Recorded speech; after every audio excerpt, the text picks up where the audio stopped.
TBC Tamil News. டிபிசியின் தலைப்புச் செய்திகள். வடக்கு தமிழ் தலைவர்களுடன் சந்திப்புகளை நடத்திய ஜனாதிபதி இனப்பிரச்சினை தீர்வு குறித்து உறுதியும் அளித்துள்ளார். பொது கட்டமைப்பின் சார்பில் களமிறக்கப்படும் பொது வேட்பாளர் யார் என்பது குறித்து இன்று தீர்மானம். தமிழ் தேசிய கட்டமைப்பில் உள்ள சிவில் அமைப்புகளால் புறக்கணிக்கப்பட்ட வவுனியா மாவட்டத்தின் ஏனைய சிவில் அமைப்புகள் வவுனியாவில் கூடியுள்ளன. நாட்டை கட்டியெழுப்புவதற்கான தேசிய மக்கள் சக்தியின் கொள்கையின் முதலாவது இடம் கல்விக்கே வழங்கப்படுகிறது. தேர்தலில் இரண்டாவது வாக்கினை தென்னிலங்கை தலைவர் ஒருவருக்கு அளிக்குமாறு தான் கூறியமைக்கான காரணத்தை சி.வி. விக்னேஸ்வரன் தெளிவுபடுத்தியுள்ளார். நாடு நெருக்கடியில் இருந்தபோது அதனை மீட்டெடுப்பதற்கு எனக்கு துணையாக இருந்தவர் அமைச்சர் டக்ளஸ் தேவானந்தா என்று ஜனாதிபதி ரணில் தெரிவித்துள்ளார். ஜனாதிபதி தேர்தலில் யாரை ஆதரிப்பது என்பது குறித்து முஸ்லிம் காங்கிரசும் அகில இலங்கை மக்கள் காங்கிரசும் இன்று கூடி தீர்மானம்.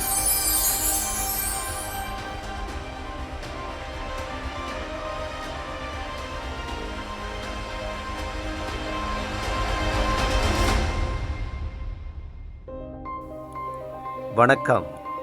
நீங்கள் இணைந்திருப்பது டிபிசியின் காலை தமிழ் செய்திகளுடன். இனி விரிவான செய்திகளை பார்ப்போம். வடக்கு மாகாணத்துக்கு விஜயம் செய்த ரணில் விக்ரமசிங்க அங்குள்ள முக்கிய தமிழ் தலைவர்களுடன் தனித்தனியான சந்திப்புகளை நடத்தியுள்ளார். அந்த வகையில் இலங்கை தமிழரசு கட்சியின் தலைவர் மாவை சேனாதிராஜாவுடன் சந்திப்பையும் நடத்தியுள்ளார். இந்த சந்திப்பின் போது மாகாண சபைகளுக்கான அதிகாரங்கள் தொடர்பில் கலந்துரையாடப்பட்டது. குறிப்பாக மாகாண சபையிடமிருந்து பறிக்கப்பட்ட அதிகாரங்களை மீளவும் கையளிப்பது தொடர்பில் அவர் உறுதியளித்ததோடு அவ்வாறு வழங்கப்படவுள்ள அதிகாரங்கள் மற்றும் அதற்கான முன்மொழிவு வரைவுகளையும் கையளித்துள்ளார். மேலும் புதிய அரசியலமைப்பின் ஊடாக இனப்பிரச்சினைக்கான தீர்வொன்றை வழங்குவதாகவும் தேர்தலின் பின் அது தொடர்பில் நடவடிக்கைகளை முன்னெடுப்பதற்கு தீர்மானித்துள்ளதாகவும் ஜனாதிபதி தெரிவித்ததாக மாவை சேனாதிராஜா குறிப்பிட்டார். இதேவேளை இலங்கை தமிழரசு கட்சியின் முன்னாள் பாராளுமன்ற உறுப்பினர் சரவணபவனை அவரது உதயன் ஊடக நிறுவனத்தில் வைத்து சந்தித்துள்ளார். இதன்போதும் தான் இனப்பிரச்சினை மற்றும் அதிகார பகிர்வு சம்பந்தமான விடயங்களை ஆரோக்கியமான முறையில் முன்னெடுக்க உள்ளதாக தெரிவித்துள்ளார். தொடர்ந்து ஈழத்தமிழர் சுயாட்சி கழகத்தின் செயலாளர் நாயகம் அனந்தி சசிதரனை சந்தித்து கலந்துரையாடினார். இதன்போது வலிந்து காணாமலாக்கப்பட்டவர்கள் தொடர்பில் காணாமலாக்கப்பட்டவர்கள் அலுவலகத்துக்கு மேலதிகமான ஆணைக்குழு ஒன்றை நியமிக்க உள்ளதாகவும் அவர் கூறினார். இதேவேளை பிளாட் தலைவரும் யாழ் மாவட்ட பாராளுமன்ற உறுப்பினருமான தர்மலிங்கம் சித்தார்த்தனுடன் சந்திப்பொன்றை ஜனாதிபதி ரணில் விக்ரமசிங்க நடத்தியுள்ளார்.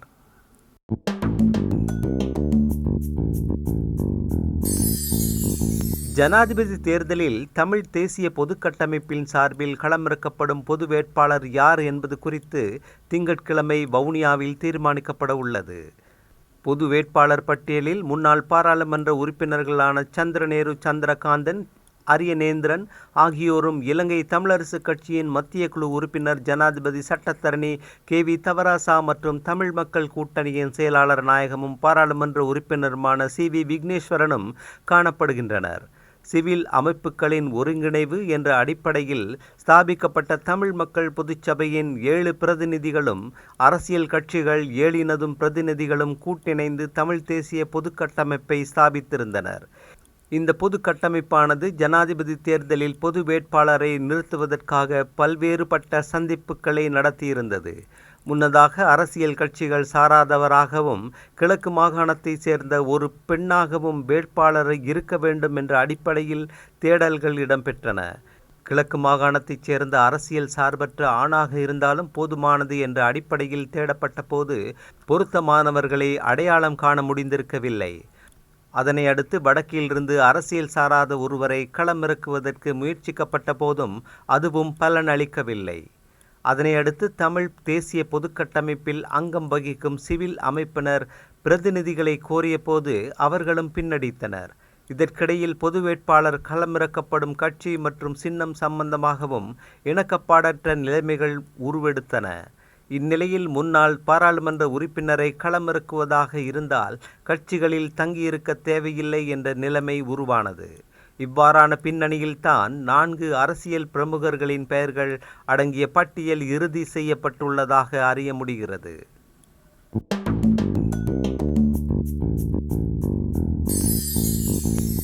தமிழ் பொது வேட்பாளரை நிறுத்தும் தமிழ் தேசிய கட்டமைப்பில் உள்ள சிவில் அமைப்புகளால் புறக்கணிக்கப்பட்ட வவுனியா மாவட்டத்தின் ஏனைய சிவில் அமைப்புகள் வவுனியாவில் கூடியுள்ளன. இந்த அமைப்புகள் தமிழ் பொது வேட்பாளர் தமிழரின் அரசியல் இருப்புக்கு தேவையா என்பது தொடர்பாக ஆராய்ந்துள்ளன.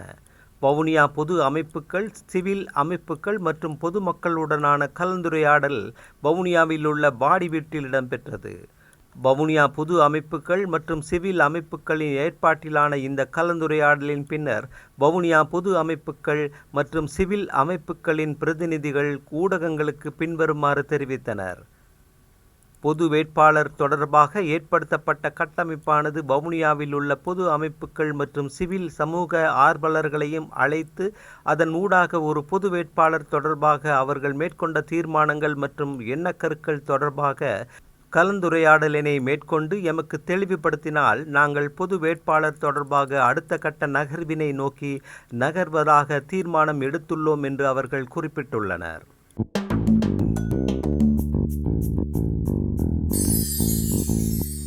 நாட்டை கட்டியெழுப்புவதற்கான தேசிய மக்கள் சக்தியின் கொள்கையின் முதலாவது இடம் கல்விக்கே வழங்கப்படுகிறது. தேசிய மக்கள் சக்தியின் தலைவர் அனுரகுமார திசாநாயக்க இவ்வாறு தெரிவித்துள்ளார். ஆசிரியர் சேவை சங்கத்தின் மிக பிரமாண்டமான தேசிய ஆசிரியர் மாநாட்டுக்கு அழைப்பு விடுத்தமைக்கு நன்றி கூற கடமைப்பட்டுள்ளேன். ஆயிரக்கணக்கான ஆசிரியர்களை ஓரிடத்துக்கு கொண்டு வர பலர் உழைத்திருக்கிறீர்கள். உங்கள் அனைவருக்கும் நன்றி. இலங்கையின் எந்தவொரு பிரஜைக்கும் தேசிய மக்கள் சக்தியின் வெற்றி பற்றி கடுகடுவேனும் சந்தேகமும் ஐயப்பாடும் இருந்திருப்பின் இந்த பல்லாயிரக்கணக்கான கூடியுள்ள ஆசிரியர்களை கண்டதும் அந்த சந்தேகம் ஐயப்பாடு மறைந்து போயிருக்கும். இந்த பல்லாயிரக்கணக்கான ஆசிரியர்கள் ஒன்று சேர்ந்து வெளிக்காட்டுவது செப்டம்பர் மாதம் 21ஆம் தேதி தேசிய மக்கள் சக்தியின் உறுதியான வெற்றியேயாகும். எமது நாடு பாரிய கவலைக்கிடமான நிலையை அடைந்துள்ளதை நாம் அறிவோம். இந்த சீர்குலைவு எல்லா துறைகளிலும் ஊடறுத்து செல்கின்றன. கல்வி, சுகாதாரம், சட்டம் மற்றும் பொருளாதாரம் ஆகிய எல்லா துறைகளிலும் சீர்குலைந்த ஒரு நாடாகவே இது இருக்கிறது. ஆகவே சீர்குலைந்த சீரழிந்த எமது நாட்டை கட்டி எழுப்புவதற்கான எதிர்காலம் இழக்கச் செய்விக்கப்பட்டுள்ள எமது பிள்ளைகளின் மற்றும் வாழ்க்கையே இல்லாத நிலைக்கு இட்டுச் செல்லப்பட்டுள்ள எமது பிரஜைகளின் வாழ்க்கையை மேம்படச் செய்வதற்கான ஒரு பாரிய பொறுப்பு எம் அனைவருக்கும் இருக்கிறது. இந்த சுபிட்சமான எதிர்காலத்துக்காக நாம் இந்த அரசியல் அதிகாரத்தை மாற்றி அமைத்தாக வேண்டும். 76 வருடங்கள் பழமையான தோல்வி கண்ட அழிவுமிக்க அரசியல் பயண பாதையிலிருந்து நாம் விலகிச் செல்ல வேண்டும்.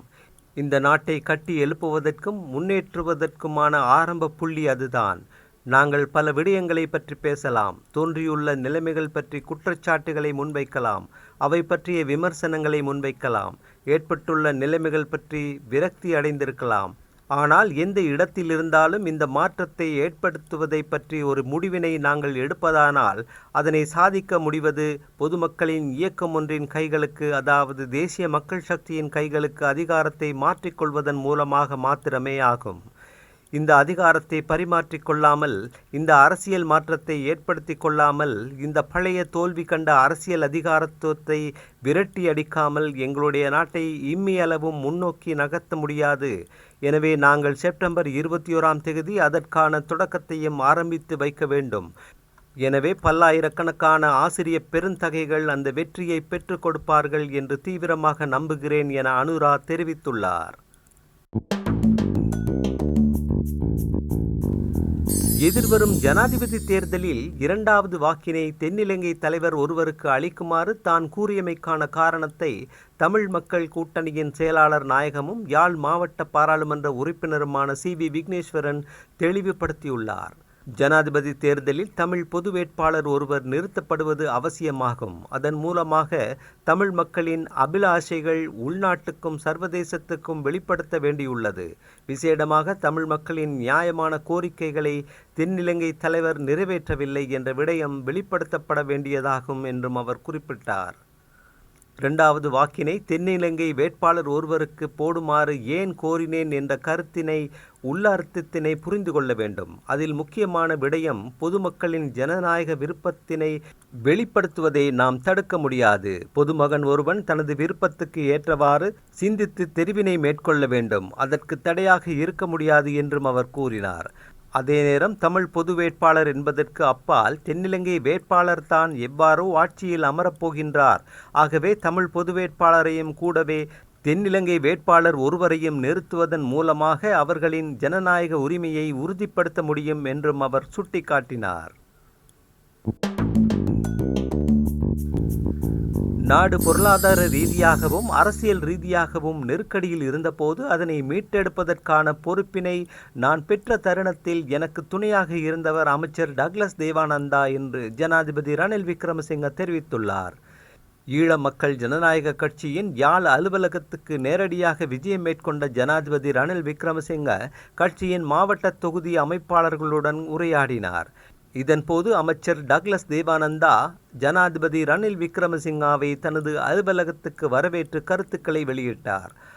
அவர் கூறியது, ஜனாதிபதி ரணில் விக்ரமசிங்க நாட்டை நெருக்கடியில் இருந்த மீட்ட தலைவராக இருக்கின்றார். நாடு வீழ்ச்சியடைந்த தருணத்தில் எவரும் பொறுப்பை பெற்றுக்கொள்வதற்கு தயங்கிய தருணத்தில் துணிச்சலாக முடிவெடுத்து தலைமைத்துவத்தை வழங்கினார் என்று அமைச்சர் டக்ளஸ் சுட்டிக்காட்டினார். அதனை அடுத்து தொடர்ந்து கருத்து வெளியிட்ட ஜனாதிபதி ரணில் விக்ரமசிங்க, நாடு நெருக்கடியில் இருந்தபோது நான் நாட்டை பொறுப்பேற்றேன். நாட்டை மீட்டெடுக்கும் எனது வேலை திட்டங்களுக்கு அமைச்சர் டக்ளஸ் தேவானந்தா தொடர்ச்சியாக ஆதரவினை வழங்கி வருகின்றார் என்று தெரிவித்தார். அமைச்சர் டக்ளஸ் நெருக்கடியான நேரத்தில் எனக்கு துணையாக இருந்தவர். அவருடைய ஒத்துழைப்பு எதிர்காலத்திலும் தொடர வேண்டும் என்பது எனது எதிர்பார்ப்பாகும் என்றும் ரணில் குறிப்பிட்டார். ஜனாதிபதி தேர்தலில் யாரை ஆதரிப்பது என்பது தொடர்பில் உத்தியோகபூர்வமான அறிவிப்பை விடுவிப்பதற்காக முஸ்லிம் காங்கிரசும் அகில இலங்கை தமிழ் மக்கள் காங்கிரசும் கூடி தீர்மானிக்க உள்ளதாக அறிவித்துள்ளன. ரவுஃப் ஹக்கீம் தலைமையிலான ஸ்ரீலங்கா முஸ்லிம் காங்கிரசின் உச்சபீட கூட்டம் இன்று கொழும்பில் உள்ள கட்சியின் தலைமை தாருசலாத்தில் நடைபெறவுள்ளது. இந்த உச்சபீட கூட்டத்தில் அனைத்து பாராளுமன்ற உறுப்பினர்கள் மற்றும் அங்கத்தவர்களும் கட்டாயமாக பங்கேற்குமாறு கட்சி தலைவர் ஹக்கீமால் அழைக்கப்பட்டுள்ளனர். இதேவேளை ரிஷாத் பத்தியுதீன் தலைமையிலான அகில இலங்கை மக்கள் காங்கிரசின் உயர்மட்ட கூட்டம் எதிர்வரும் செவ்வாய்க்கிழமை கொழும்பில் உள்ள கட்சி காரியாலயத்தில் நடைபெறவுள்ளது. அக்கட்சியின் ஏனைய உறுப்பினர்கள் சுயாதீனமாக செயற்படப் போவதாக அறிவித்துள்ளதோடு அவர்கள் ரணில் விக்ரமசிங்காவை ஆதரிக்கும் போக்கை கொண்டுள்ளனர். இந்நிலையில் குறித்த சந்திப்பின் போது தமது கட்சி ஜனாதிபதி தேர்தலில் யாரை ஆதரிப்பது என்பது தொடர்பான உறுதியான தீர்மானத்தினை எடுக்கும் என்றும் அத்துடன் முஸ்லிம்களின் பிரச்சினைகளை மையப்படுத்தி 10 விடயங்களை மையப்படுத்தியே இந்த தீர்மானம் எடுக்கப்படும் என்றும் தெரிவிக்கப்படுகிறது. புதிய அம்சங்களை கொண்ட கடவுச்சீட்டு எதிர்வரும் அக்டோபர் மாதம் முதல் வழங்கப்படும் என பொதுமக்கள் பாதுகாப்பு அமைச்சர் டிரானாலஸ் தெரிவித்தார். இதற்கமைய சாதாரண உத்தியோகபூர்வ மற்றும் ராஜதந்திர கடவுச்சீட்டுகளை 3 வெவ்வேறு நிறங்களுடன் வழங்கப்படும் என்றும் அமைச்சர் குறிப்பிட்டார். இலங்கையில் முதலாவது மின்னணு கடவுச்சீட்டு வழங்குவதற்கு தயாராகும் வகையில் அடுத்த 2 மாதங்களுக்கு கடவுச்சீட்டுகளை வழங்குவது மட்டுப்படுத்தப்பட்டுள்ளதாக தெரிய வருகிறது. எதிர்வரும் அக்டோபர் நடுப்பகுதியில் மின்னணு கடவுச்சீட்டை அறிமுகப்படுத்த முன்னர் பல தொழில்நுட்ப சிக்கல்களை நிவர்த்தி செய்ய வேண்டியுள்ளது. நாள்தோறும் வழங்கப்படும் கடவுச்சீட்டுகளின் எண்ணிக்கை 1000ஆக குறைக்கப்பட்டுள்ளது. எனினும் அவசர பயண தேவைகளை மேற்கொண்டவர்களுக்கு குடிவரவு குடியகல்வு திணைக்களம் கடவுச்சீட்டுகளை வழங்கி வருவதாகவும் அமைச்சர் டிரானாலஸ் குறிப்பிட்டார். அந்த செய்தியோடு நிறைவுக்கு வருவது டிபிசியின் இன்றைய காலை தமிழ் செய்திகள். மீண்டும் மாலை செய்திகளோடு மீண்டும் சந்திப்போம். வணக்கம்.